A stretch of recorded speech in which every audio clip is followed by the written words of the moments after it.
Hey guys, Gemmy here, back with another review. Today we're going to be making a review on the Gemmy 2007 animated Leatherface. Now this is the second generation Leatherface. First one came out in 2006, and there are a few minor differences. Nothing too dramatic, but you can definitely tell which model it is based on just looking at the face, I would say. 2007 model, as you can see, which I have here, doesn't have eyebrows. 2006 model does. And you can see the irises are red on this one, or more red, whereas on the 2006 one, they're just brown, I think. I'm not sure on that. But yeah, Leatherface has a lot of animation, a lot of great detail, and I just haven't had time to go around and make a review. I did have to do a few things, but I got this from John Arturi, or Dark Shadows Reviews. In a trade, I gave him $200 and a Sweeping Witch prototype, which I wanted Leatherface for a little while. Now, I'm not sure if you guys noticed, but I've been selling a decent amount of my stuff because, well, number one, I've just slowly been kind of slowing down on collecting the props, and I've been wanting to, get a little bit more money just so I have stuff. But another big reason is I'm going on a trip. Well, I was supposed to be going on a trip today to St. Louis for Trans World, which is like a haunted attraction show. A lot of my friends were going, and unfortunately, they postponed it, or it might be canceled. I'm not sure. But that's kind of unfortunate. I had to drop about $1,700 just on that trip alone. And then I want to have some spending money, and some other things I wanted to do. I'm going to be driving soon. I can drive, but, I need to, I'm the legal age to drive. I don't have my permit yet. But, yeah, so, enough about my life story. Let's get on to the review of Leatherface. He has a lot of great detail, especially on the chainsaw. You can see the chain on mine never broke, but there's a lot of great detail. Mine has a little crack there. But amazing detail on the splatter and everything. I wonder if they do that different every time. That might just be a little spray thing they do. But I do like it.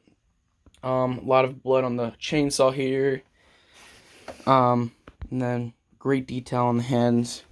If only they kind of blacked that in so it didn't look like that's part of his skin, but that's fine. You can't really tell from the front. And then this is how the mechanism works. That little knob goes up and down, and that pulls the arm up and down. Here's the other hand. Mine's a little bit deformed. It's a little bit wider. This isn't completely accurate to the Texas Chainsaw Massacre movie. In that movie, he had short sleeves, but obviously, Gemmy couldn't get the animation and stuff that they wanted if they did full arms, but that would have been cool. But I do like it like this. I prefer it. Now you have the face, which has a lot of detail as well.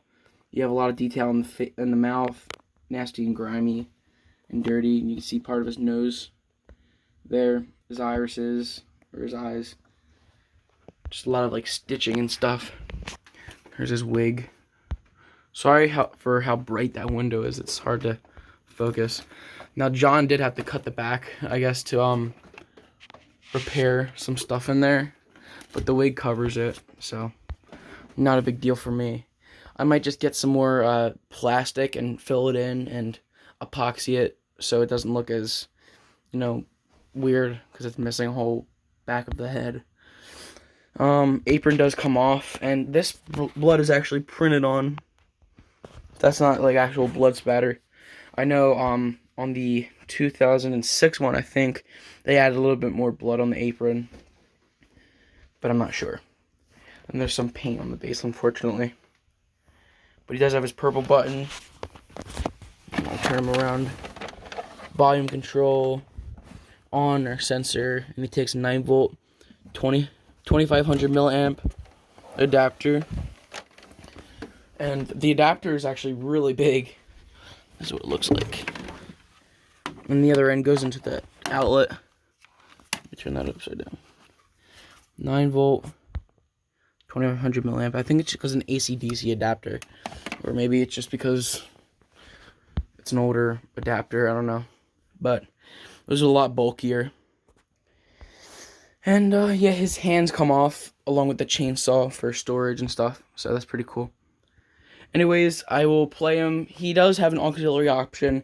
I don't have him hooked up to my external speaker right now because I want to get the original sort of audio quality, but he does sound way better with an additional speaker.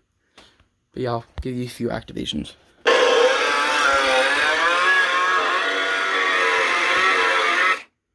Let me go wide angle, sorry.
Alright, I think that was all of his phrases, or not really phrases, just noises.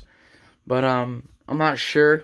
I think it has a decent amount of sounds, but you know, it's just pretty much just chainsaw noises and screaming, which is really cool. So I really do like it for the amount of like gruesome detail put into this prop, and especially the amount of animation. It's impressive for how early on Gemmy was making these life sizes.